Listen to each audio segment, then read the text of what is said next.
na nakabibiging katahimikan. Sigurado kayo? Laki gusto pag-usapan ngayong gabi. Susunod na araw lang. Okay, sige. Salamat sa inyo.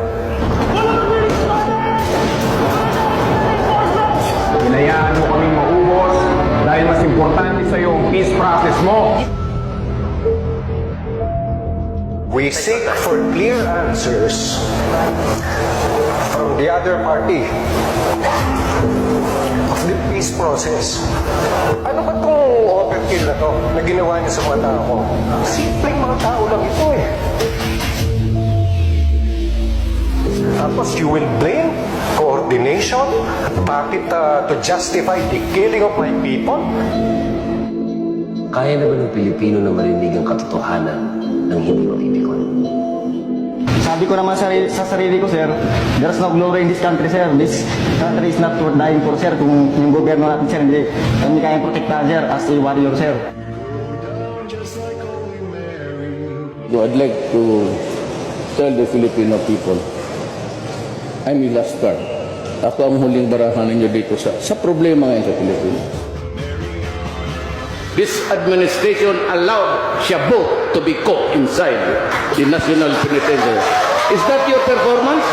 Yan ang Duterte Justice. Wala nang katotohanan. Kung ano lang pumasok sa isip mo, pigit mata, gagawin mo, baka may mamatay pang tao. Kung hindi ka marunong pumatay ng tao at takot kang mamatay, yan ang problema. You cannot be a president. Majority of Filipinos satisfied with the Duterte administration's first 3 months in office. Starting next month, incremental increase na ang sweldo ninyo. Pangako ko, dublado. Tsaka, I assure you, walang nagmahal noon sa police na abot sa standard ko. I would like to guarantee all of you that if it is in the performance of your duty sa pagkasundalo mo, wala kayong isipin. I will also protect you. Maganda ang pinakita ninyo sa bayan. Ana, I give you my salute. Sa ating matapang at walang takot na pinuno, lahat po kami ay nagbibigay ng taus-pusong pasasalamat. Sinadalangin po namin ang iyong tagumpay sa bawat pagsagawa ng mga pagbabago sa mga kalakaran ng ating gobyerno. Kung kami man ay isang bayani, sir, ikaw bayani ng mga bayani. Ikaw yung bayani namin, sir. Ikaw yung nag-lift up ng moral namin, sir, mga sundalo. Until the last drop of our blood, sir. Makikipaglaban kami, sir, sa under ng iyong pamumuno, sir.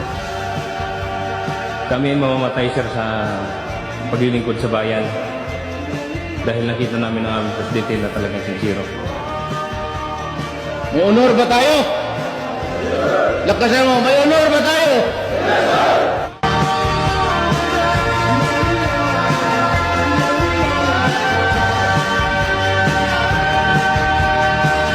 Salamat ha. Daghan kaayong salamat.